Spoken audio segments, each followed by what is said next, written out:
Nah, Jay. And what these haters talking about. And what these suckers talking about. Hey, yo, what's good with everybody, man? I hope everybody's having a productive day, feeling blessed, and like I always say, it's one life, one chance. When they got one chance to do this right, let's get it done. So with that being said, a couple people asked me my perspective on the Pelican Bay situation. And here's the thing, man. I've been busy doing other stuff, other articles, checking out other media blogs, and I've been a little bit distracted, but no one's actually even came forward and told me what actually took place. I didn't get a call from Pelican Bay or nothing. But I got the information, and they wanted me to do a reaction to it, so I'm going to give you guys just my honest opinion on it. So with that being said, hit that subscribe button, hit that like, always leave a comment. Let me know what you guys think in the comment section. Check the links in the description for my Apple and Spotify music. Go ahead and run my streams up. And you can check out my playlist section on my YouTube channel and check out my music right there. Thank you guys for you guys' time. Most importantly, thank you guys for you guys' support. Now, an incident occurred at Pelican Bay. People told me the prison guard talked about it. Then ACP talked about it. I didn't watch their videos because, like I said, if it didn't come from a source, like my personal sources or people contacted me about it, I'm not going to do it on the basis of another channel or other people's opinions on it. So they informed me on it, the situation that took place, not the politics behind it. No one knows that answer. Other than this dude got airlifted a few times from a few different hospitals trying to save his life. So that means it was severe. That means that these individuals butchered this individual in the kitchen. So from what I was gathered, the Surenos managed to barricade a group of Norteños in the kitchen, in the freezer, somehow, some way, leaving one individual, a black Norteño, I believe, they told me. And so he gets butchered. They slice him up for whatever reasons. Now, pre-end of hostilities, that would have been an act of war. That would have been a downright act of war. And the thing about it is, people don't understand in the penal system, it doesn't matter because Norteños are housed mostly in Northern California, that they're the deepest there. No, Sureños are deep altogether, all the way around in the penal system. So just like they're deep and down south, and they pretty much run that facilities down south, they're big and they're deep in Northern California as well. It's just Northern California, pre-end of hostilities, the administration refused to send Norteños down south because, like I said, pre-end of hostilities, a Norteño going into a southern facility, no matter what, even if there was no war, there was no guerra, they were going to get butchered. Because the Sureños mentality, the Mexican Mafia's mentality is like, we will not allow the Norteño faction to establish a presence on these established main lines that belong to us, that belong to them, to take over their business, to be even just posed as a potential threat. That's how they perceived it. And that's what trips me out about these NFs and their way of thinking, is that think about pre-end of hostilities, the mind frame and the mentality. The NF or the Norteños could not be present in a facility where the Mexican Mafia had full control of it, full control of their manpower, and the Sureños pretty much ran that program. A Norteño go down to Calipaz, Sentinel, Donovan, before the end of hostilities, would have got slaughtered. But yet, there's so many Sureños in Northern California prisons where these NF claim jurisdictional boundaries over. They were right there, making money on the same yard as a Norteño would, sending that money to the Mexican Mafia. So the Mexican Mafia, even before the end of hostilities with this so-called agreement, we're still infiltrating Northern California, taking over Northern California prisons. Both sides are going to look at it differently. See, up north, even though there might have been a lot of Norteños, they might have had all the plugs of the cell phone, had a couple of free staff, it didn't matter. And their mentality, oh man, we got this, man. These are our facilities. Sureños are here, they program here, but this is our facility. Doesn't matter. It wasn't your facility to begin with. Just because you have all the plugs, just because you have the ties of the free staff, just because you had it like that doesn't mean that these individuals weren't banking off that either and still making powerful moves behind the scene. Just because a Norteño had the plug on a cell phone and he sold it to Sureno for $2,500, oh yeah, we came up on that Sureno, bro. We got $2,500. Well, guess what? That Sureno just made a phone call to a secretary who worked for a Mexican Mafia member. They're bringing in dope. They're bringing in drugs. They're making orders. They're making power moves. Voila. See, people look at it from one-sided angles, one-sided lenses. Oh, man, we run this. Doesn't matter.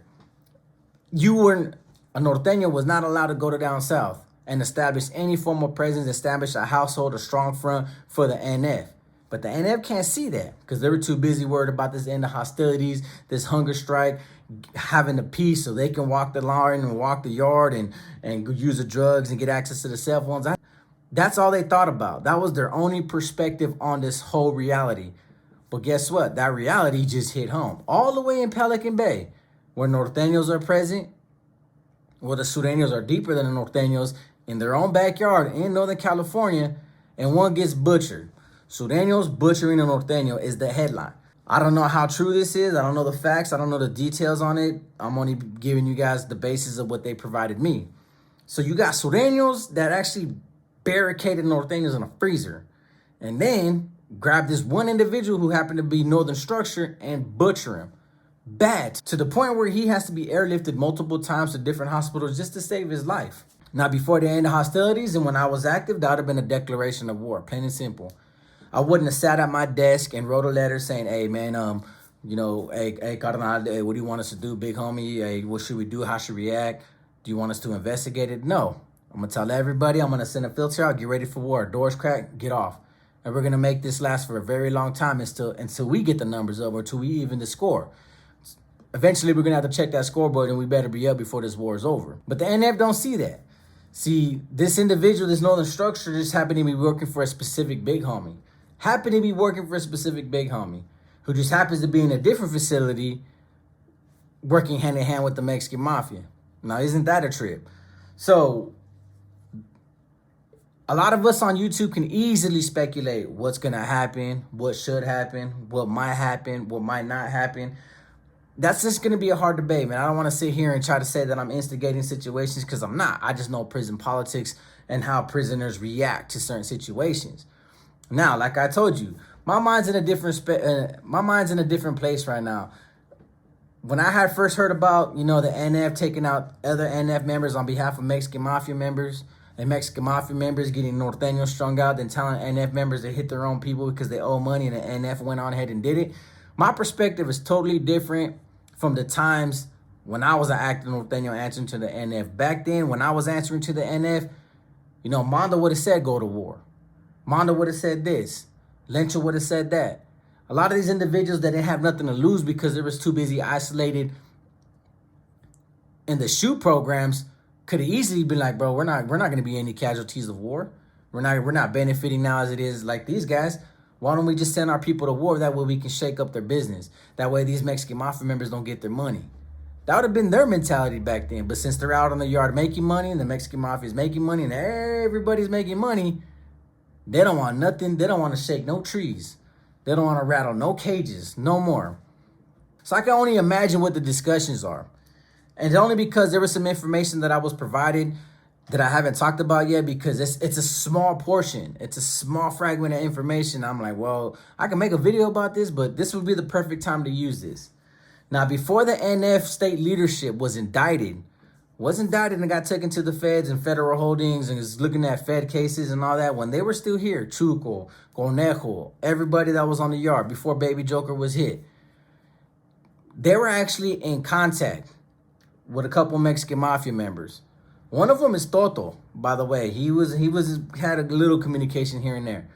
But this filter got circulated to the Sureno population because Norteños were ending up in down south prisons at the time. So they needed to establish an understanding of like, what do we do when these Norteños finally come to the yard due to this end of hostility agreement? And it was said that Chuco and Conejo were reporting to the Mexican Mafia.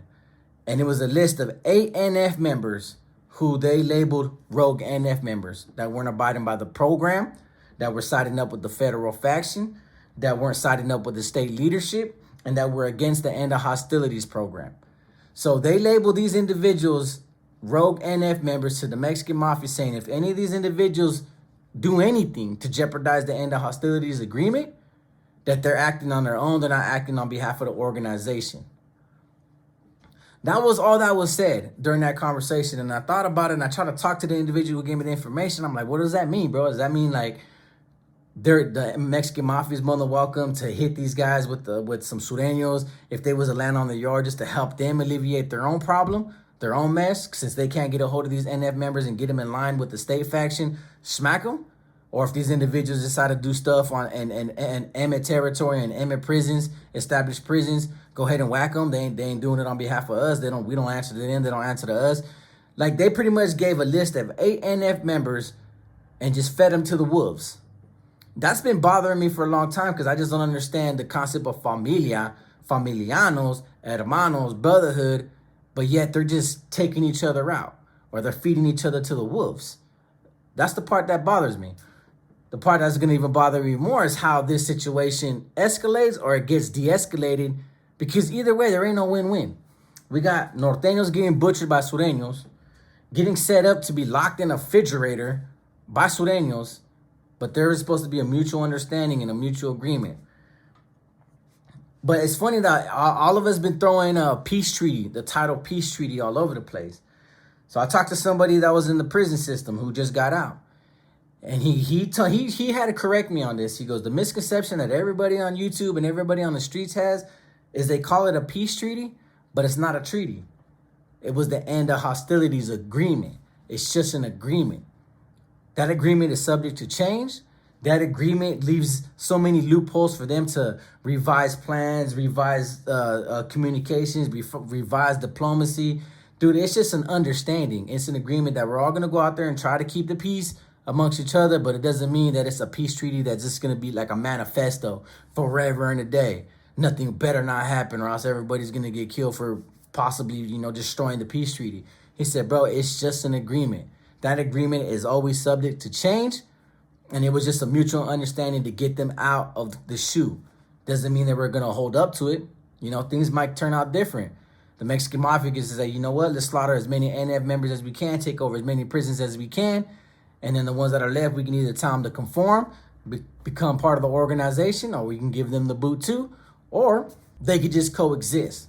But that's all this end of hostilities agreement is just for everybody to coexist, and the big homies can come out and establish their presence. I'll tell you this, if the roles were reversed and a bunch of Norteños started blasting a couple of Sureños, imagine what the diplomacy would be like. A lot of these, I guarantee you, the way things have been looking, with all the information we've been able to gather for you guys and provide for you guys as YouTubers, it would show that the Mexican Mafia members would not let that go without any payback. Either a lot of people, they're going to try to tell the Sureños, hey man, rush all the Norteños, then we'll bring it up to their big homies and we'll have the big homies take over everybody that was responsible for it, and we're going to come out with the win. I can almost guarantee that's what it would have took place. Now let's see if the NF have that same willingness and leadership to say the same thing. Hey man, your Sureños, obviously Tablas or whoever is running Pelican Bay didn't have the Sureños online and allowed a bunch of Sureños to attack a Norteño, slice him up, almost rip his throat open, send him to the hospital. He's almost dying and he was working for another carnal. We need you to take care of all your manpower. Let's see if that really happens, because as much as I'm not part of this game no more, much as I don't have an opinion on it, which I'm sharing an opinion on it if you think about it, I have no say-so on it. I only give my best interpretations to some of the concepts and topics that you guys provide for me. I honestly don't think there's going to be any retaliation. Now, if there is, hey, it's prison politics. That's how prison really works. Those are acts of war. When the black hit that Mexican Mafia member in High Desert and he wound up going to another facility, so they just kept kicking it off. But it's starting to look like people don't really want to go to that extent of war anymore because of what they would lose from losing these yards when these yards tend to blow up. See, before, when they were in the shoe, these big homies didn't care if we fought each other and we killed each other and we took over these yards and fought for these yards, because at the end of the day, they're going to get their money in Corcoran Shoe or in Pelican Bay Shoe. They're not going anywhere. They're situated. They're stagnated. They're stalemated right there in the shoes. They have nowhere to go. So this, to them, it's just a political game. Let's see what side really wins. I'll have my people mess up that yard. You have your people mess up that yard. Let's see how many people we lose. Let's see how many people we gain. Let's see how much money we get out of it. Let's see how much we can gain out of it. That's all it was then. But now that they're on the yard, everything wants to be a delicate subject. Everything's a delicate matter. If we do this right now, we could lose this, we could lose that. The administration's getting gone. What happened back then? When you made the North and South go to war for so long, for so much, over everything. So many lives are lost. So many people got so much more time. For all this political power that you guys had in the shoes, but now it's a difference out here. Now everybody wants to be really diplomatic. But now people are watching people hurt each other left and right, But they don't want to do nothing like the old days when they used to make all these yards go to war with each other, when they used to make the North and South go to war with each other. It didn't affect them because they were in the shoes like, all right, I'm going to watch General Hospital. I'm going to watch The Bold and the Beautiful and just chill and relax while everybody on the yards going to war, taking each other's lives, taking each other's wins, slicing each other's faces, putting each other's in wheelchairs and crutches. For what? So these guys can be egotistical maniacs and be on a tier, be like, yeah, man, I just kicked it off in Solano. Oh, you did? Well, guess what? My people just kicked it off in Calipat, homie. Match that. 50-man riot.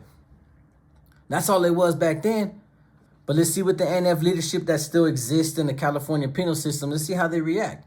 Now, no way, shape, or form am I actually trying to instigate this beef in this situation. Because like I said, I was doing other stuff. I was doing an article about some cartels, and they brought it to my attention, said, hey, go ahead and react to this subject. I said I could do so.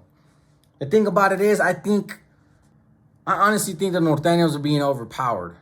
And it's not because they're being outnumbered. I just think it's like I've always been saying, it's just poor leadership. I understand that these prison organizations are going to exist, and I understand that leadership's going to be there, but they're too busy fighting each other over state and federal faction, over the state leadership going to the feds now. So everybody's scrambling to fill in these positions in these new inter-council procedures that they have going on. They're too busy worried about internal politics that they didn't even see that coming. They're so blinded by the agreement, like, man, nothing can happen to us because an agreement's already set in stone. No, the agreement is not set in stone. The peace treaty is not set in stone. It's just a mutual understanding of what both sides wanted to do, and that was to come out here, manipulate the penal system so they could all have power out here on the yard. Well, to me, by the stories that we all been sharing, it looks like only one side's gaining power and the other side's just dealing with power, fighting over power, while another side's gaining power. That's all it looks like.